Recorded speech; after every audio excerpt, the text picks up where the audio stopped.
Welcome, everybody, to today's podcast, A Voice in the Wilderness, with none other than Michael McInally. He is the owner of Sticks and Stones Jujutsu, which is, I think Fisher's been coming there for what, about 3 years now? 2.5, yes, sir. About 2.5 years. Yeah. So he's 10 now. So I'm counting my days until I can't handle him anymore. No, that's going to be soon. It's going to be real soon. I know.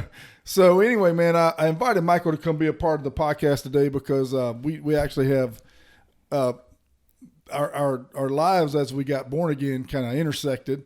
I actually got born again in 2008. When did you get saved? Let's see. You were 2008. I think I was right behind you at about 2010. Yeah. So I think it was close. It was close. And you were stumbling through a couple of years before we crossed paths again. Yeah. So I got born again. I knew Michael, before that, and just through his family. I actually went to school with one of his sisters, and so I got born again, and it was really interesting when I got born again because it was such a radical change for anybody that knew me prior to that. It was hard for people to even wrap their mind around because it was just such a dramatic change, and I know that when I heard that God had gotten a hold of your heart, I was so excited about it. But this is the way that it works in this world for me is you really don't hear too much about people getting born again unless it's for real. You know what I'm saying? Because people don't really talk about people getting born again. But when people see this radical transformation in people, I think that's when it starts becoming the topic of discussion. And so when I heard that you had gotten born again, I was just like, all right, so I got to find out a little bit more about this. And then the thing that was so cool to me is watching your hunger to grow. And so many people don't realize that they're like, man, how do you develop as a Christian so quick? But it's all about how much you work at it. It's just like I tell people, being a believer is a lot like working out. It doesn't show up immediately. It takes time before you start seeing the results. And so I don't know if I've heard your complete story of your transformation. So do you mind sharing that with everybody? No, not at all. When I gave my life to Christ, I was at definitely a low point in my life. I had struggled as an adult male in this world with a lot of different things that had kept me bound up, tied up, and basically a slave to sin in my life. And I was going through a divorce, as were helping me in that season and everything that I was going through. I was dealing with basically managing a business, 2 boys, and all the personal struggles that I was walking through at that point in time. And I'd really just had come to the end of myself. And one morning as I was taking the boys to school, I had taken the boys and dropped them off, and I ran into a customer of mine. At the point in time, I still had my computer business, and he led me to Christ there in the front seat of his car in a BMW at the S&S parking lot. So it was right across the street from the high school. Tim Williams, and he's a good friend of mine, and I know that you have a relationship with him as well. And he had a mission. A ministry that he was doing, and I'd always supported it, even pre-Christ, and was trying to help and do everything that I could for him. And that morning, he asked me the simple question, was I saved? And that was the changing moment, because I had been to church. I had, had knowledge of Jesus up to that point. But when he asked me that question, was I saved? I really delved into, what does that mean? And he explained the gospel to me and said, you want to see true change in your life? And I said, yes, sir. He said, then you really need to start living for God and not just going to church and knowing about God. So is that something that you want to do? And at that point, I was done doing it my way. So I lifted my hands in the front seat of that car, and my life has, like you said, it's been a 180. Right. So everything in my life has changed. My hunger for knowledge and the word and the way that God wants me to live has changed. My life has transformed as far as being a bitter, angry person that was probably very, very difficult to deal with, to someone that wants to do nothing but love and reach as many people as I possibly can for the gospel. So, that was probably the biggest change that I saw in you, because before you got born again, you were real rough.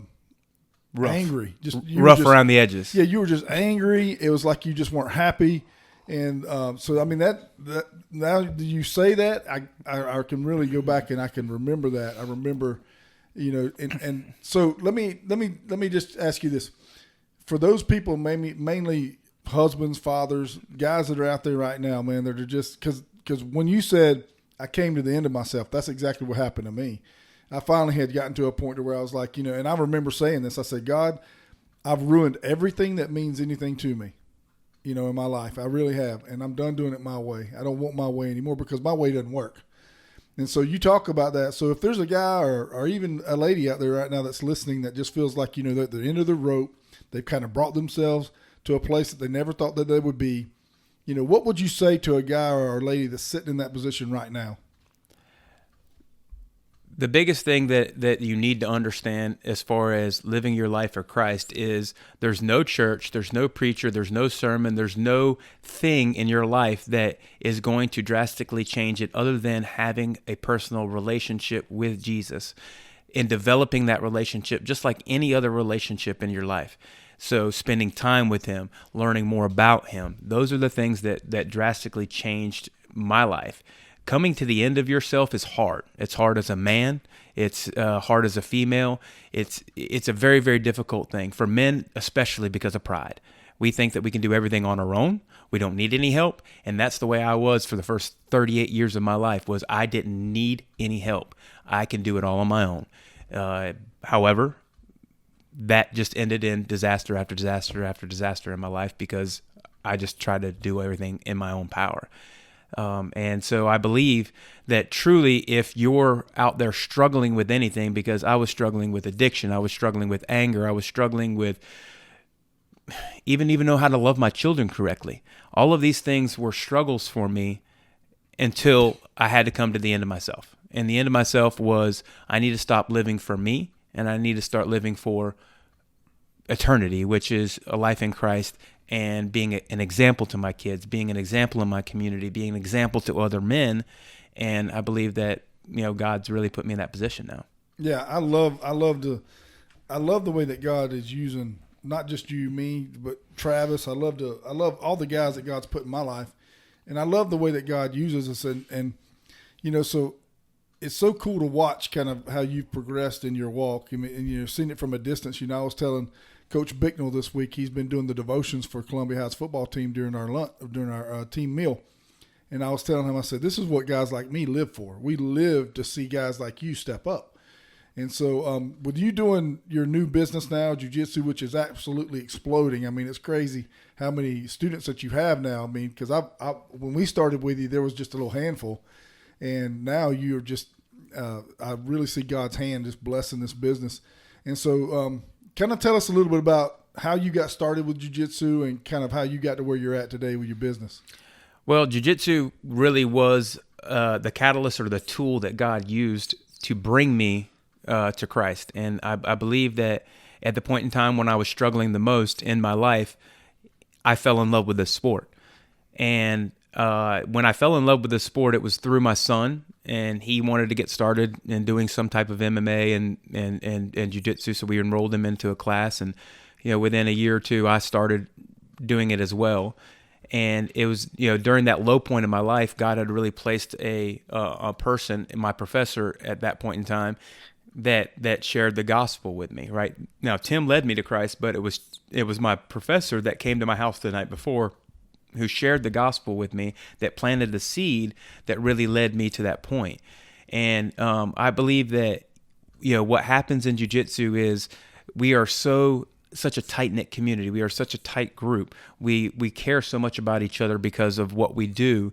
And I mean, you really have to trust somebody to roll with them on a regular basis, to protect you, to not hurt you, those type of things, right? So we're very aggressive with each other, especially when it comes to jiu-jitsu. I mean, we're trying to choke and do arm bars and things like that, but there also has to be a level of trust that I'm not going to hurt that person, right?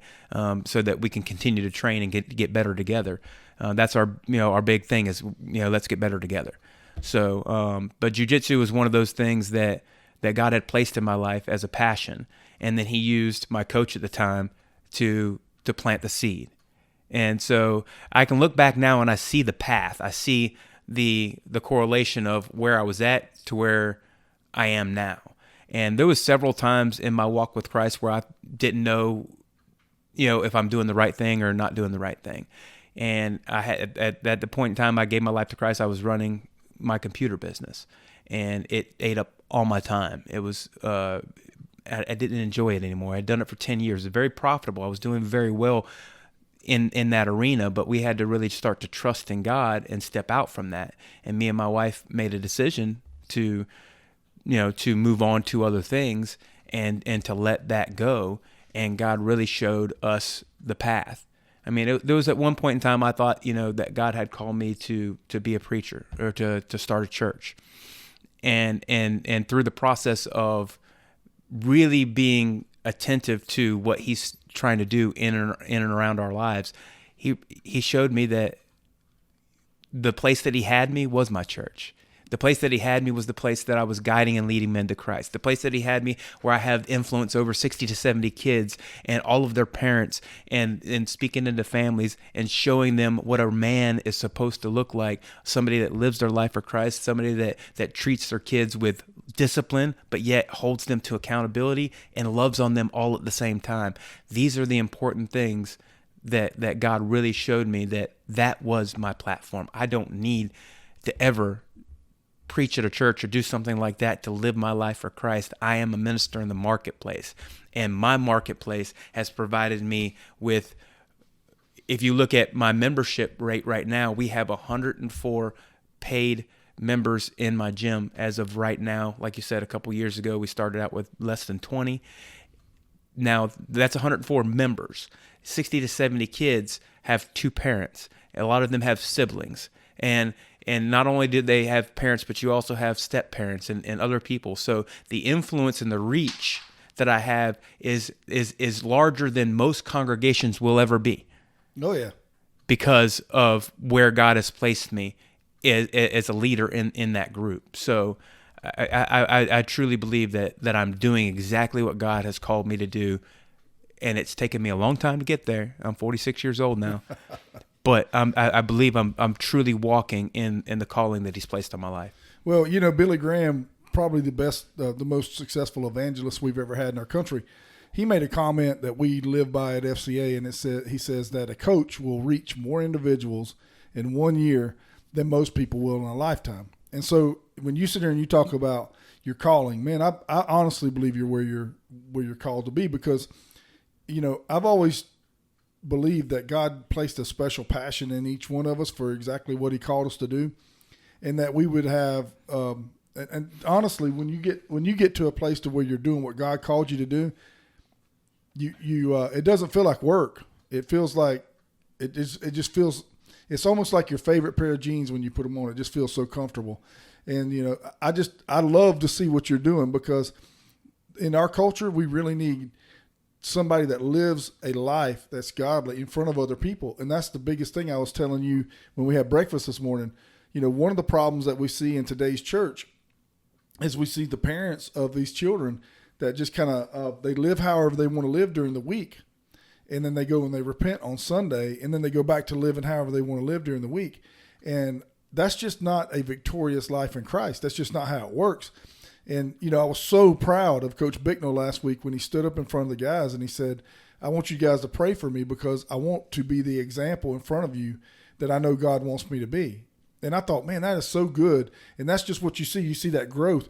And when I think about growing in your walk with Christ, I think about the belt progression that you guys go through in Jiu-Jitsu, and how you just kind of got that same progression. And to me, I was just, when you were talking, I was just thinking about that, because I've noticed that since Fisher's been coming and being trained by you guys, that I watch these kids go through this progression, and that's kind of how it is in your walk with the Lord. Is you just got to stay consistent with always trying to develop it and grow it and mature in it. And so I wonder what kind of belt me and you are wearing right now in our walk. What do you think? I believe that as where 10 years into it, we might be 4-stripe white belts by this point. There's so much that God has for us in each and every one of our lives, and I don't think that we've even barely scratched the surface. I've seen you walk through the seasons of trying to lead a church, but that's not where God had for you. I've seen you walk through the seasons of, not just leading a church, but trying to start your own church at that point in time, and I knew that that's not what God had for you. And we walked through this together, and we had many talks about those things, and really figuring out where God's going to use you the most is where you're at right now. You're a former athlete yourself, and you're going back and you're speaking into athletes' lives. You're coaching, football games with your son, and I believe that's your true calling as well. Man, I love what I'm doing. I really do. It's like I said, it's not like I'm so. Like when I write letters to people who support the ministry, man, I'm like, you guys just don't even understand. I just can't thank you enough that you give me the opportunity to be laser focused, man. It's like people are like, when I first started out, I had somebody tell me, they were like, well, maybe you need to be working part-time and then raise your money and kind of have a job, and maybe that'd be easier to raise your support. And I'm just like, I really want to be as focused on doing God's work as other people are in what they do for a living. I don't want to divide my focus on what I'm being called to do, because, when we talk about these coaches and how they have this major influence, I love being a former coach, and actually I'm still coaching, but being that guy that's been in coaching for so long, I can walk into a school and I can sit down with the head coach, and within minutes, it's like me and him have known each other forever, because just like in Jiu-Jitsu, there's just this bond and fraternity that you guys have. That's how it is in coaching. And so when you walk into a coach's office and you start talking about football with him, and you start talking about, the things that's happened in your career and what's going on in his career, immediately this bond is developed and this trust is developed. And as I just did an interview with Coach Freeman, which is one of the most successful high school football coaches ever in the state of Georgia, I did an interview with him the other day, and he said, when you took my kids to camp, I entrusted them to you. I don't do that with everybody. I just don't turn my kids over to anybody, but I entrusted them to you because I saw your heart for the kids. And, that to me is, when you see, like for example, when Kaysen was doing that devotion with the football team, I've always done them for, I guess, almost a decade now. I've been doing the devotions. Excuse me. And he came up and he said, I got a little something ready. And I said, really? He said, yeah. And I said, well, you do it, man. And he's like, no, you this is your thing. And I said, no, you don't understand. When I see you step up, that is my touchdown. That is my championship, to watch a former player step up and do what God's called him to do. And so when I think about the influence that God's given me and the influence that God's giving you, man, between the two of us, there are literally hundreds and hundreds, if not thousands, of people that God's given me and you the chance to be an example in their life. And I remember when I was coaching Fisher's Little League football team the first year, there was one of the parents that would come to practice every day and just kind of sit there. And he sent me a message, and he said, you don't realize what's happening right now. He said, but just the way that you operate and you hold yourself and the way that you deal with our kids, he said, it's leading me back into my faith. I was raised in church and I walked away from it. He said, but just watching how you operate and the way that you function is leading me back to my faith. And I was like, I wasn't even preaching to him. I wasn't saying anything to him, but it was just a simple fact that he saw Christ living through me, which I think a lot of people have a hard time grasping that concept, because, it's not that I'm so great. It's not that, there's something so special about me, but it's that I'm allowing to surrender my will to God's will. And what people see in me, and I tell them all the time, it's not me that you are attracted to. It's the spirit that operates in me that you're attracted to. Mm-hmm. So, when I watch you with these kids and stuff, and I watch how not only you, but the guys that you've allowed to be leaders in your group, I love I love being there. I mean, truly, I love sitting and watching what you guys are doing, man. And so, I just got one question though. I've noticed that you haven't gotten your black belt yet. Where are you at in that? Jiu-Jitsu is one of those sports where the black belts are not they're not just like given. You know, Yeah. you're not going to do it for 4 years and get a black belt. I've been doing jiu-jitsu for over 10 years now, and it will be awarded to me when my coach thinks that I'm ready to receive it. It's not a set time. It's not any of those things. So, and it's never a question that I ask. I know it's going to be a very I know that's going to be a big thing for you, man, because after you've invested all this time in it, you know, I know that's going to be a huge thing for you. And so, but man, I tell you what, it's so good to see how God's using you. It's so good to see how God's blessing your business with you and your bride. And man, I'm gonna tell you something right now. She is a little powerhouse for the kingdom too, man. Yeah, we've started up some new fitness programs for mainly females in the morning, and I was praying about how we were going to work all that out, but I wanted to hand it over to her. I wanted it to be her deal. But she ministers to so many women. She reaches so many women. She has influence over so many women. It's so powerful to see her operate in her gifting as well. I truly believe that, you know, the gym is going to basically be a hub to the community. And us being placed back downtown again, I believe is purposeful when it comes to what God wants us to do. I believe that downtown is an area that's close to a lot of struggling neighborhoods in our community, but it's also can be a part of everybody else. So I believe that the heart of downtown, if we could shift and change that atmosphere, and bring that Christ-like, you know, the people seeing the excitement of downtown being revitalized, I believe that it can be a hub to reach the community that's so close. So I'm excited about what God's going to do. We're looking into several different things that we want to be able to reach those communities, possibly starting up a nonprofit scholarship program for Jujutsu, so that we can, you know, maybe bring in kids that would never be exposed to Brazilian Jiu-Jitsu because of whatever financial struggles that their parents may be going through. Because I do believe that Jiu-Jitsu can change a child's life. It brings confidence. It brings self-awareness. It puts them in such tough situations when they're out there grappling each other that they have to the critical thinking aspect of Jiu-Jitsu can change a child's life. Because when they get into tough situations in life, when they're an adult, a teenager, and things like that, they've already been there. They've already been put through the ringer and had to make a decision while they're in a tough spot, and learn how to make the right decision and what the consequences are for a wrong decision. But I do believe that coaching in itself, like you were talking about, is probably the most powerful thing that we'll ever do. Because when I think I have between 60 and 70 kids right now enrolled in my program, and being able to be an influence in their life or a male role model in their life is the most important. I'll never preach a sermon to any of them, but by the way that I love them, by the way that I set clear, disciplined boundaries for them, that look, you have to listen, but I'm still going to love you. But if you're not listening and you're not doing what you're supposed to do, there's still a consequence for that. All right, so I'm going to give you a consequence, but I'm also going to do it with love. So all of those things are okay, you know. And a lot of the times you'll see kids involved in other sports, kids get hurt or something like that, and the coaches or the parents will be like, you know, don't allow them to be upset, right? And I tell each and every one of my kids, because, you know, we're choking each other. I mean, so they're getting choked out by another kid. Sometimes a kid's going to get upset about that, right? So I'll wind up with somebody that's crying, or, you know, or they have their feelings hurt, and I tell every single one of them, look, that's okay. It's okay for you to be upset. Okay, what it's not okay for you to do is to quit and walk away. What I want you to do is be upset, and now let's work through it. Let's figure out how to get past being upset and get back to doing what we were doing.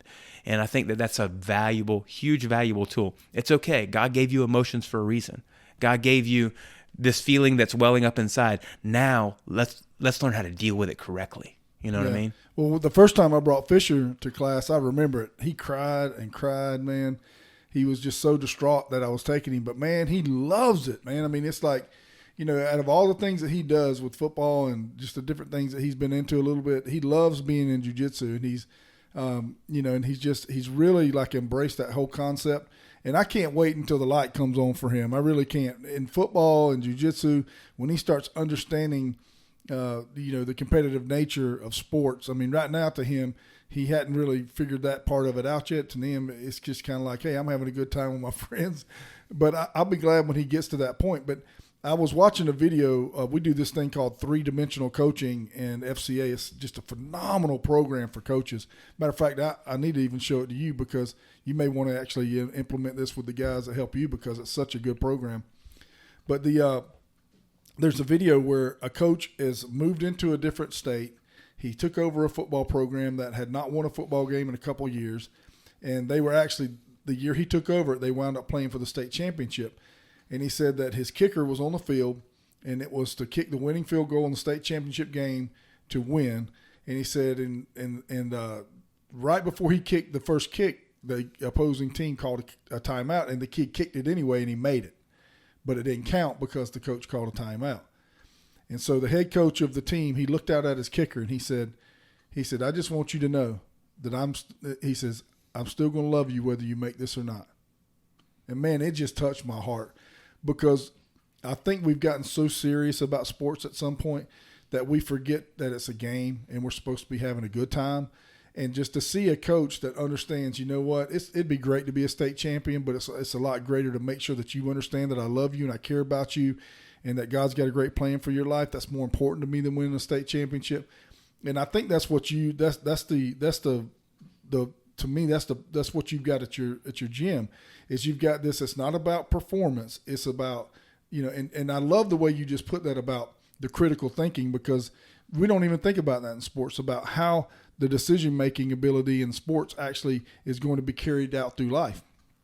And I love that concept because that is the reality. I mean, so many lessons I learned about life came from me playing football. It was just like that was the area where I developed mentally, where I developed my never give up attitude, where I developed my passion for doing what God's called me to do. And people say, man, just the passion that you have for what you're called to do. I do, man. It's passionate. And that's the way you are about jiu-jitsu. And that's how, people say, well, how do you know what your calling, what God's calling is on your life? He will give you a natural passion for whatever it is that what he's called you to do. And if people could understand this one thing, man, if they could understand that church is not a building, it's not about a building. It's about wherever you're at doing what God called you to do. You are the church and that you're there to impact people. And so here, as we close out the podcast, what would you say to people that are out there trying to figure out, how do I find God's calling in my life? How do I find it? What words of encouragement would you give to them? The biggest thing that I would say, and I believe that me and your wife was talking about this earlier, is you need to glorify God right where you're at. Right? You may not be walking in your calling at this current time, but life is about seasons. And you're going to walk through certain seasons when you're doing something that is not your calling. But what are you doing in that season that glorifies God? I don't care if you're a janitor. You should have the cleanest toilets in because what you do glorifies God. Everything that you do glorifies God. So take whatever it is that you are doing and do it with a passion. You're not doing it for your boss. You're not doing it for your paycheck. You're not doing it for your family. You're doing it for God. And when God sees that, I believe that he begins to elevate us. I believe that he begins to move us along because there's things that we need to learn in each one of those seasons. There's things that he's going to implant in us in those seasons. Maybe it's submission. Maybe it's work ethic. Maybe it's, finding joy in going to work and doing something that I don't enjoy doing every single day. And God's waiting to see, all right, have they gotten those things out of this season before I move them into the next season? So many people are so quick to jump to the next thing thinking that it's the answer that's going to make them happy, or it's going to be the solution to all their problems. More money, better positions, maybe less time, whatever it is. If you're not glorifying God in it, I believe and I trust in him to elevate me to where I need to be. And so if you're in a season like that, my advice to you is to get up every single day, go work hard, glorify God in everything that you do, and let him be the one that promotes you. Let him be the one that moves you into the next season, because he knows what's best for you, and he's going to put you exactly where you need to be. I think about Joseph when we talk about this. Joseph, Joseph is, and his family actually like sells him into slavery. Mm-hmm. He winds up going and being a slave at someone's house. His wife tries to come on to him. He tries to escape from it he tries to do the right thing and honor God. Potiphar's house, yep. He gets lied about. He winds up in prison. And in the beginning, God had promised him all these great things and some dreams, but all this stuff was happening. But what I love about Joseph's story was he stayed faithful. Mm-hmm. He didn't allow the circumstances and the outward things that were happening in his life to stop him from doing what God created him to do. And one thing that you got to remember about that story of Joseph, you got to remember that God had a calling on Joseph's life even when he was immature. Because even when he was immature and he was bragging about the visions and everything that God had placed in his heart, right, it put him in a bad place. But God used that bad place, right? It got his brothers to throw him in a pit because he was bragging about how he one day was going to rule and reign over his brothers. So God's going to use every part of your story and every part of your life. So even in his immaturity as a young man, even in his brashness and boldness and telling his brothers about the position that he was going to be in the future, God still used that. So God will use whatever season you're in for what your purpose is in your life. Yeah, I tell you what, I tell people it's like getting into a sweet spot with God. When you get into that groove of living the life that God's created you to live, it just seems to always get better and better. It says in the scriptures that we go from glory to glory, from glory to glory. And the more I grow in my faith, the more I understand it's not about financial gain. It's not about worldly possessions, but like, what I would tell Coach Bicknell, I might even send this to him. What I would tell Coach Bicknell is this, that watching him stand up and be a man of God and unashamedly preach the gospel to a group of football players after being a coach when he played, to me, is like somebody handing me the winning lotto ticket. It sounds crazy. People are like, why wouldn't you want all the money? That is, to me, that's more treasure to me than anything the world has to offer me, is to see a player that God had me invest in stand up and become a man of God. I love seeing that. And I know as you develop because you've just been doing jiu-jitsu for a short period of time, and as you continue to develop that business, I know that you're going to have the same kind of things happen when you see your students go out there and start doing something that really has an effect on the kingdom. And so, I just want to tell you, man, how much I appreciate you coming. Not only do I appreciate you coming and being a part of the podcast, man, but I love you. You're one of my very close brothers, man. To me, you're like one of those guys that God has brought into my life, and we really edify and encourage and build each other up and are honest with one another. And I just want to tell you, I love you. I know a lot of times our conversations are a little bit hard, but when they say iron sharpens iron, I tell people all the time, sparks fly. No, absolutely. When you're a brother and you love each other, man, you got to have some tough conversations sometimes. And so I just want to tell you, I appreciate the brotherhood and the friendship, and I appreciate you investing in my boy. I tell you, God's got a calling on his life. There's no doubt in my mind that God's got a calling on my kids' lives, but there's something that God created specific for Fisher to do. That he was the only one that was born after I got saved in my family. And there's just something there. And I thank you for investing, being a godly example, because I can tell you right now, I would never put my son into a system or a program or anything where there wasn't godly leadership. I just wouldn't do it. It's not fair to our children to put them in that environment. So I just want to tell you, thank you for coming, man. And I appreciate you, man. Thank you for all that you're doing in our community. Thank you for having a heart for the downtown area, because that's where my family's business has been my whole entire life.